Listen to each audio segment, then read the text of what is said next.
Hi, greetings, it's me, Dr. Paul Gerhardt, and today's video is going to be on motivating people. Now, motivation is one of those things that you've probably studied before or we talk about on a daily basis, so you're very familiar with it.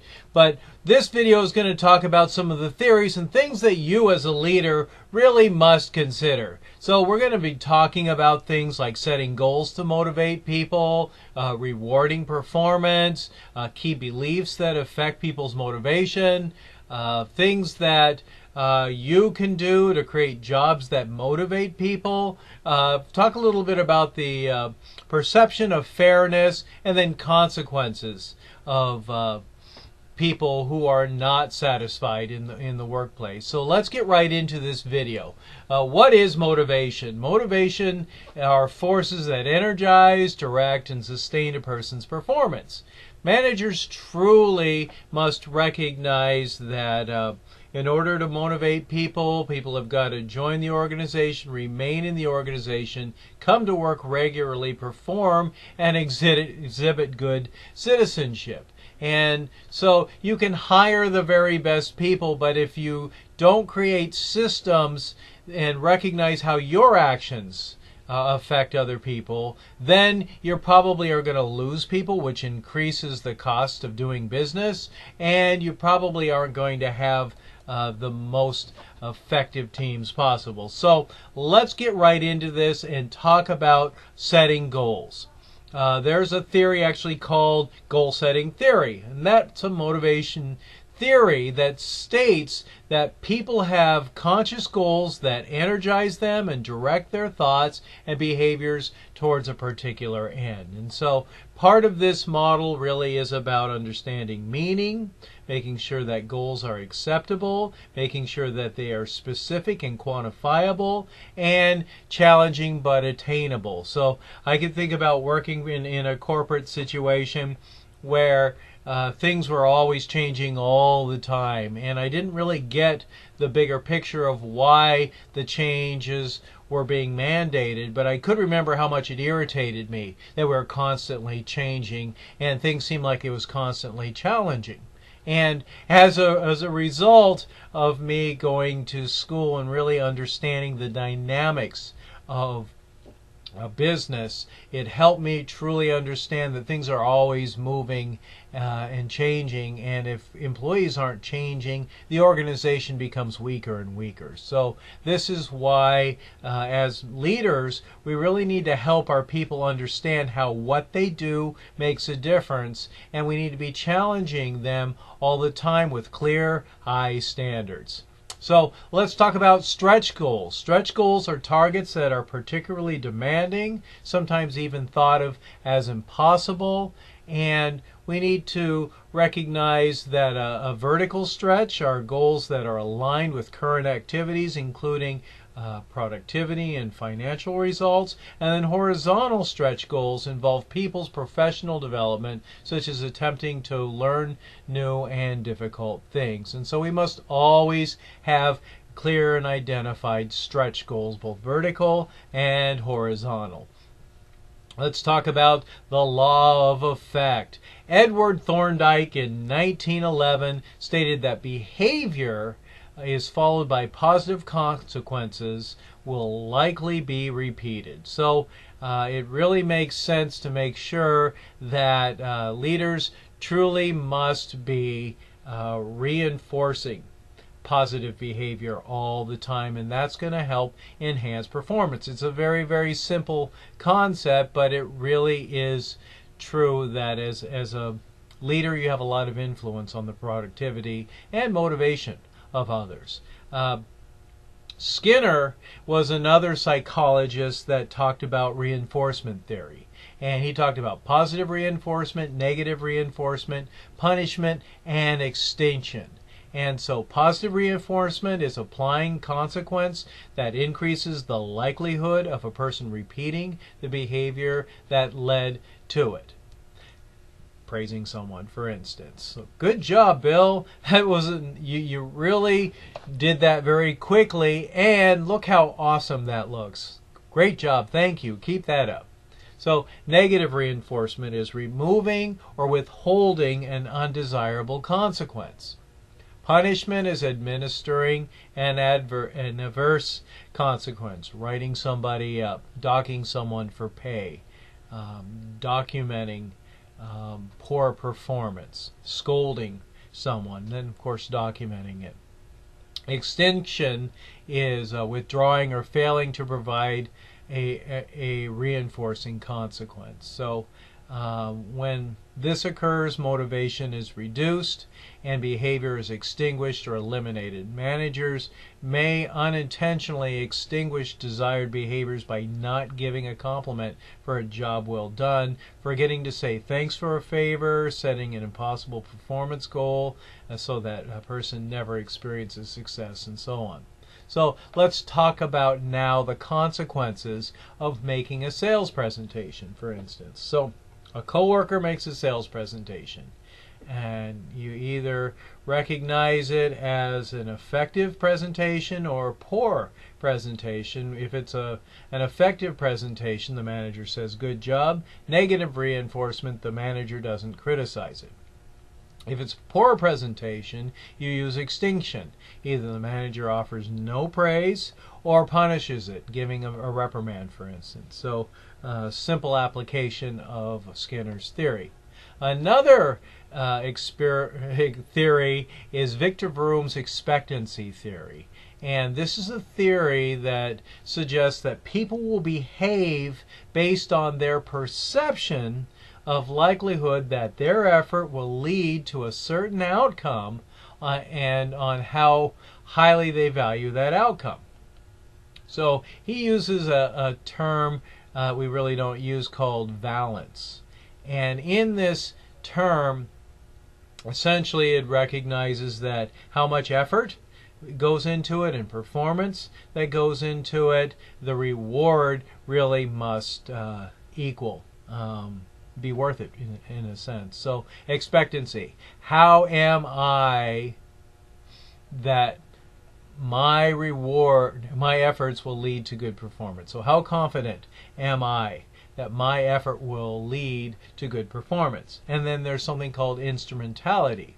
And essentially, will my good performance be rewarded with desired outcomes? And so if you consider expectancy and instrumentality in here, it could help understand the likelihood of how well a person will perform.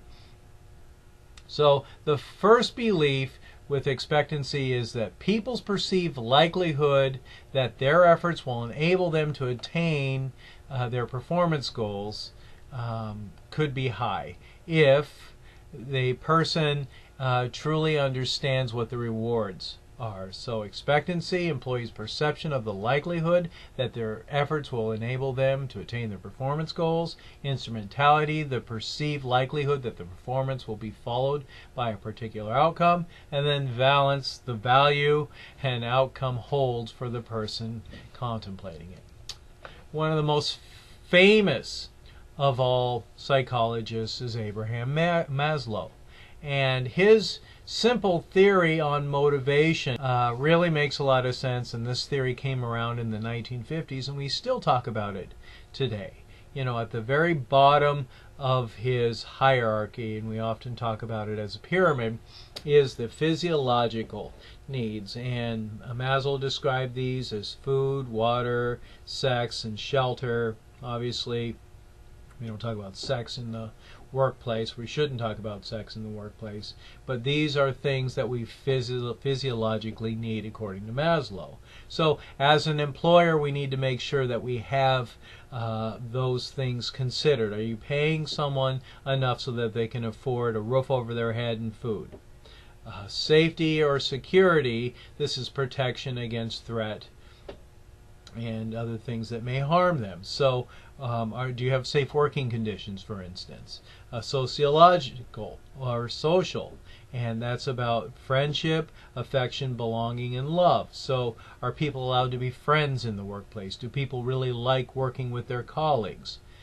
Ego, independence, achievement, freedom, status, recognition, and self-esteem. So people must feel good about their jobs. That means the employers really must create an organization where people feel great about working for the company. So I think about companies like Kmart, which is slowly going out of business at this time, versus companies like Microsoft or Apple or Google. You know, how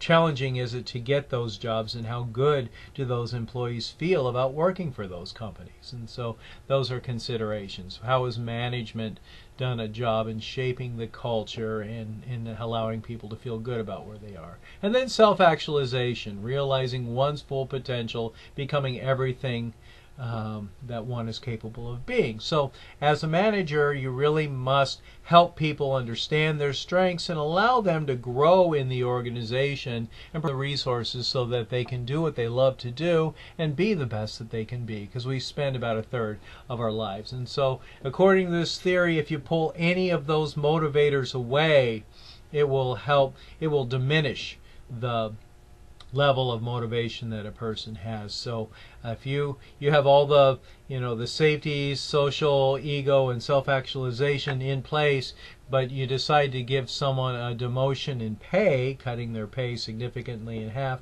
where they can't afford to pay their mortgage or rent, and they can't afford to eat, then they're probably going to be unmotivated, obviously. So that's just an example, but it works at each of those different levels.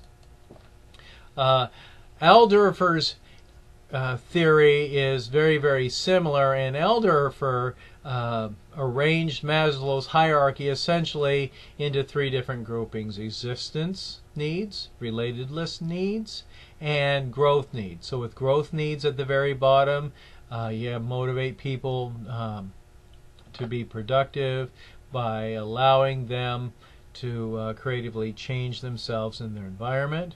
Relatedness is about involving people. It's about relationships, other people satisfying each other mutually through thoughts and feelings. And then existence about material and physiological desire. And so a human needs theory is postulating that people have three basic sets of needs that can operate simultaneously. So McClellan is another one, and I really like this theory. It's the manifest needs theory, and in that he essentially says we can actually look and listen to the behaviors and thoughts of other people by looking for three particular things: achievement, affiliation, and power. And each of these needs, we all have each of these, but one of these will actually drive us more than others. So one of the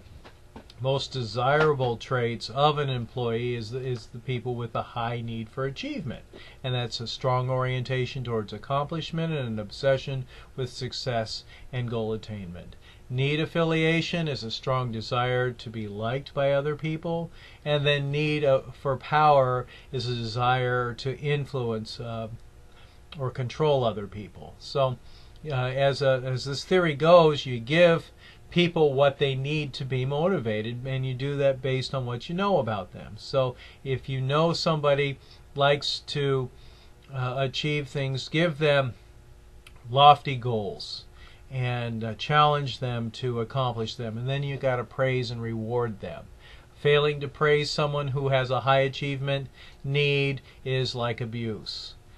Need for affiliation, make sure that people are working together on teams and they feel great about working for the organization, and help them using words of affirmation about them being a valued member of the team, for instance. And then need for power, put people in charge and give them responsibilities and allow them to grow with the organization. So this is a really great theory that essentially says that we are motivated by different things specifically, and as managers we give those things to them, and that helps them be motivated to do better work.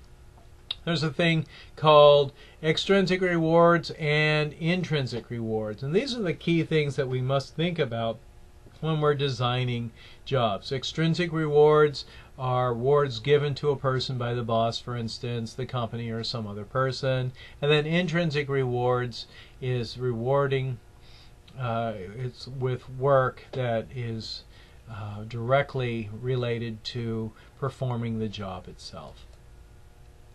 Managers can make work more varied and interesting. They can use things like job rotation, that's changing from one task to another to alleviate boredom. Job enlargement, giving people additional tasks at the same time to alleviate boredom. And then job enrichment is changing a task to make it inherently more rewarding, motivating, and satisfying. Hertzberg is another one of my favorite theories, and he talks about the two-factor theory, and essentially you have to have hygiene factors which need to be in place, and then motivated factors are added to it. And so if you remove hygiene factors, people won't be motivated. But it's not the hygiene factors that motivate people, it's the motivator that motivate people. So you got to have these two factors in place. So hygiene factors are characteristics of the workplace, such as company policies, working conditions, pay, supervision. These are the things that can keep people satisfied. Motivators are factors that make a job more motivational, such as additional job responsibilities, opportunities for personal growth and recognition, and feelings of achievement. The Hackman and Oldman model of job enrichment makes you consider different psychological states and doing things to enrich people's jobs in 5 core job dimensions. One is skill variety, different job activities involving several skills and talents. 2, task identity, the completion of a whole identifiable piece of work. 3, task significance, an important positive impact on the lives of others. And autonomy is independence and discretion in making decisions. And finally, 5, feedback, information about job performance. So with the Hackman-Oldman model of job enrichment, there really has to be a consideration on growth, need, strength, and this is the degree to which individuals want personal and psychological development. So a person's growth, need, strength will help determine just how effective job enrichment programs might be. Growth it's about needing strength to the degree to which individuals want personal and psychological development, and then job enrichment would be more successful for people with high growth need, but few people respond negatively to job enrichment. Empowerment is one of the most important things, again, that we can consider as a manager. So empowerment is simply the process of sharing power with employees, thereby enhancing their confidence in their ability to perform their jobs and their belief that they are influential contributors to the organization. Another theory that I love to talk about is equity theory. And we hear about equity all the time, but it really is about people's perception. People comparing what they do with other people. Well, why should I do that? So-and-so isn't doing that. Or I slowed down because I'm making the same pay as somebody else and she's not working as hard. Or I can't believe you're paying so-and-so more than me and they're doing less than me. And so those kinds of things really need to be addressed, where people must feel like they're in a situation where they're being treated fairly based on outcomes and inputs. So procedures are really important. They should absolutely be fair. Using a fair process in decision making and making sure that others know that the process was fair as possible. We just get irritated when we see things that appear to be unjust. And when you have an employee that is acting out and seemingly rebelling against the organization, that may be a sign that people don't feel like things are fair. And it takes a smart leader to take a step back and assess his or her interactions with that individual to really understand, how they may have violated a sense of fairness. Quality of work life really is something I've been talking about a lot. People are not machines, and there must be programs in place that help create a sense of well-being for each employee. So there's a lot of different things that you can do, and we'll talk about those right now. So adequate and fair compensation, safe and healthy environment, jobs that develop capacity, a chance for personal growth and security, a social environment that fosters personal identity, freedom from prejudice, a sense of community, upward mobility, a work role that minimizes infringement on personal leisure and family needs, and then social responsibility with organizational actions. And so each of these things affect the perception of quality of life in a person's life. We expect people to spend about a third of their life in the workplace, and in order to keep people there, we really have to consider how we shape policies and procedures and expectations of other people. So quality work-life programs include, again, adequate and fair compensation, a safe and healthy environment, jobs that develop human capacities, a chance for personal growth and security, a social environment that fosters personal identity, freedom from prejudice, a sense of community, upward mobility, something called constitutionalism, or the rights of personal dissent and due process, a work role that minimizes infringement on personal leisure and family needs, social responsible organizational actions.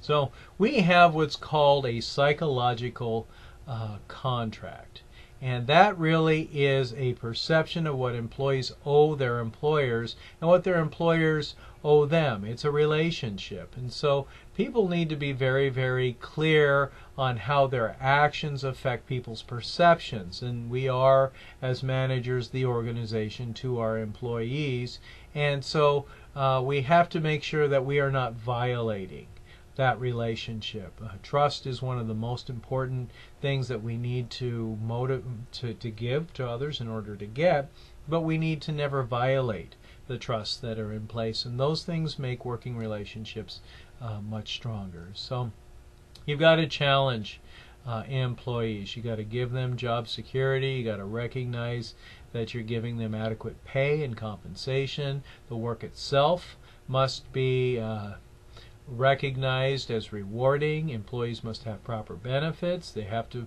have proper work-life balance. They're not machines. We need to make sure we're giving people adequate autonomy and independence.